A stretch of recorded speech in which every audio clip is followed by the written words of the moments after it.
Last time I was in a formation like this, the group of us, I think there were 5 at the time, decided to all link arms and do a little kick dance. It seems like kind of that's invited by them. I'm not that coordinated. But we won't do that. I want to talk about some tensions within social theory and where CMM has taken a stand in some of this. I want to talk about first this same problem of individualism, this tension between individuality and the social dimension of life.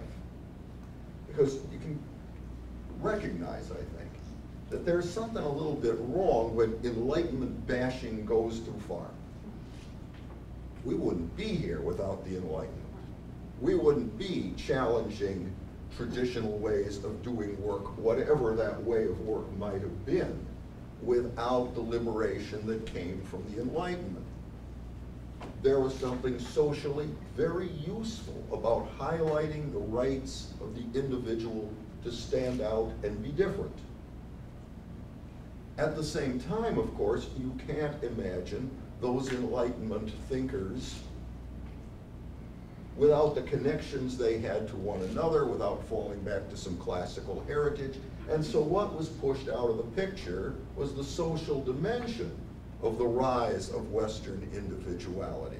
And so we like to say, individuality, whatever very form it takes, is a social achievement. And so when we think about how that works, there are a number of studies showing us some ways that it works. One of my favorites was done by the Freiburg group in Germany, where they had mothers working with little children with magic markers and paper. They were recruited, told it was part of a particular study.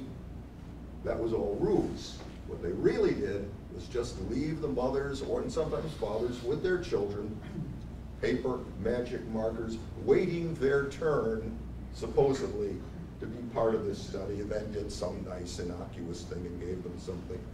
But what they were really looking at is, how differently did mothers play with their, and fathers play with their children in magic markers in London, Germany, Tokyo?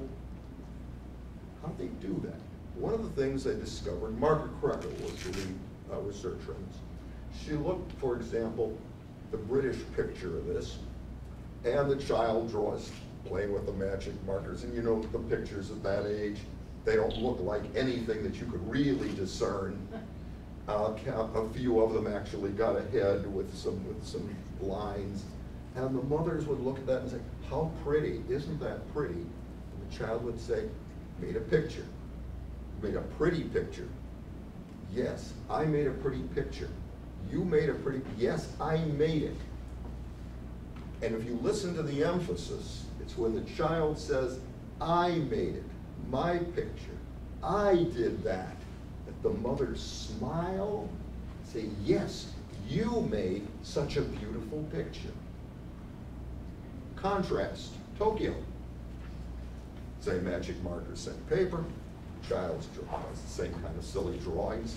The mother said, pretty, nice picture. The child says, yes, it's a pretty picture.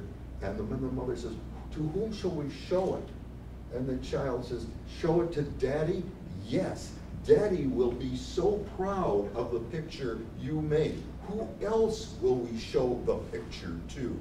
We'll show it to my aunt. Or look at the difference in emphasis.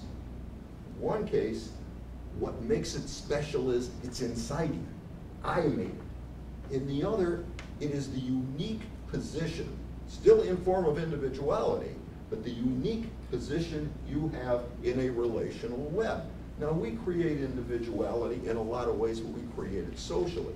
And one of the problems we have is when you have a position like CMM that says we are not in the tradition of highlighting the individual against society, that we're then taken to think, as people who think, that individuality doesn't matter. I think it matters wonderfully, marvelously, but if you care about individuality, and you believe that individuality somehow has to be created in the institutions which we participate, the families which we live, you get very interested in how good are those schools, how well are families functioning, how well does institutional life go, precisely because, among other reasons, we want to foster individuality. Now that's one tension in which we have to live, I think. Another tension that's been important is, of course, the theory-practice tension. I won't say a lot about that for this group, but John Dewey does a nice job of talking historically where that came from. In the West, it's the notion that work wears you out, and that contemplation frees you. In fact, if you look at, if you ever wanted to turn back to it, probably the first book that you could really call a history is Herodotus, the Persian Wars. Herodotus in his travels says there's something really strange in a particular city. They actually value craftspeople. Where we know in Athens and even in Sparta, the people you really value are not people who wear themselves out with labor. Now, that's an old tradition, but there's nothing natural about it. And bridging that theory-practice divide is another kind of tension in which CMM works. Here's another. Rigor and imagination. That's a Bateson one.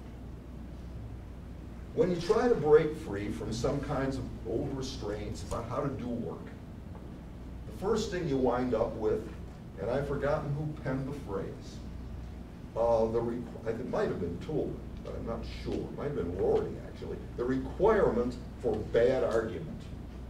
That is, when you start out, you're using terms in different ways, and they're fuzzy, and they're messy, because you haven't found a very explicit way of working yet. And in fact, when you hit those rough edges, and we continue to do so, that's when something new can emerge. So where's the right balance?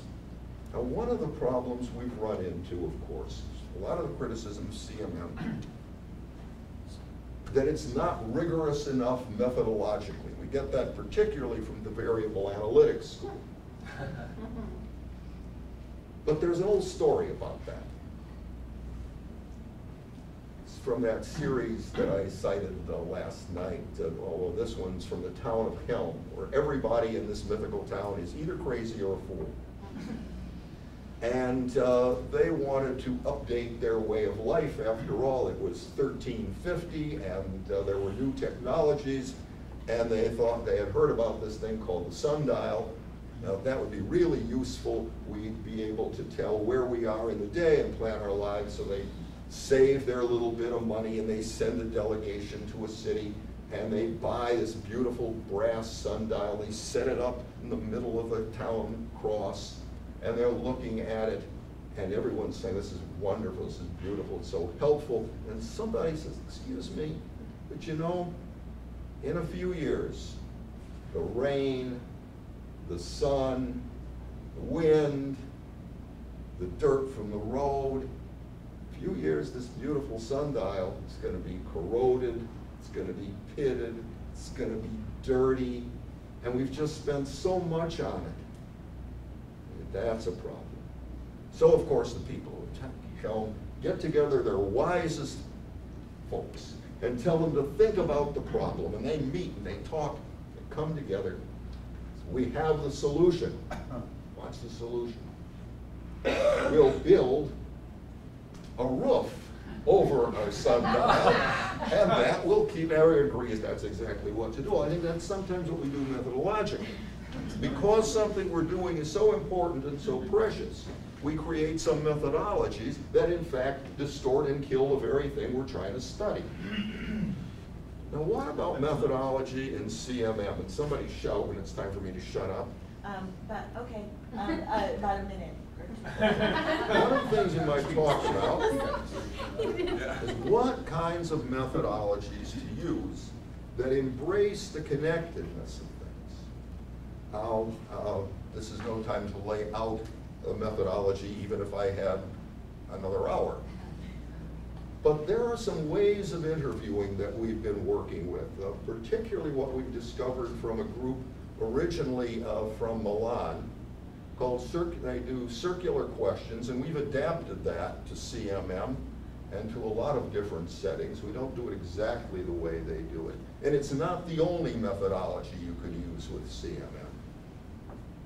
But it's an interesting technique, and if you're just to perhaps whet some interest in how to use it, it's called circular for this reason. You circle in terms of connecting people. You're asking a lot of questions about who noticed first, who noticed next, who was the most pleased, who had the best idea, who responded to that. So you're circling in terms of differences and similarities among people. You're circling around in time a lot. You're asking, how was it then? How is it now? How do you think it will be in the future? And part of that circularity in time is very much focused on future questions. What are the possibilities here? What are your hopes and dreams? What would have to change in a small way that could head you in that direction? And one of the things about circular questions, you stay in the vocabulary of the people with whom you're working. Somebody says, if I adopt that, God knows what would happen to my career. And you hear, my career.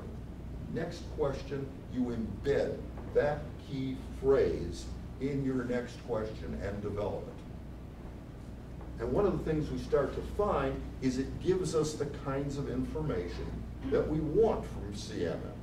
What are their stories? How do they make sense of the last thing they've heard? What are their anticipations about what they would most like to get in response? What do they, in contrast, expect to get in response? What difference would it make if they got the response from the other that they would most like to get? What would change? How would things be different? What changed as a result of the response you actually get? So what I'm inviting you to do in terms of rigor and method is to explore that and other kinds of methodologies to take ideas like integrated marketing and the role CMM can play in those explorations and try to find some methodologies that help and work without distorting the process. One of the nice things about the way we work with this is we use, some of you know about the CMM analytic models, and a lot of people see that and say, oh my God, look at all that stuff. The way we work with that is to take the data we get, organize the data into an account of the system, and then say, here's a systemic hypothesis about how people might connect. But don't fall in love with it. Take your same data, create a different systemic hypothesis, then go back to interviewing and see whether that way of understanding works or not. So we've been at pains to try to work with that other tension, the tension between rigor and imagination. And that's what we invite you to continue working with, to see if we can take these ideas about connectedness and system, make them rigorous, make them useful.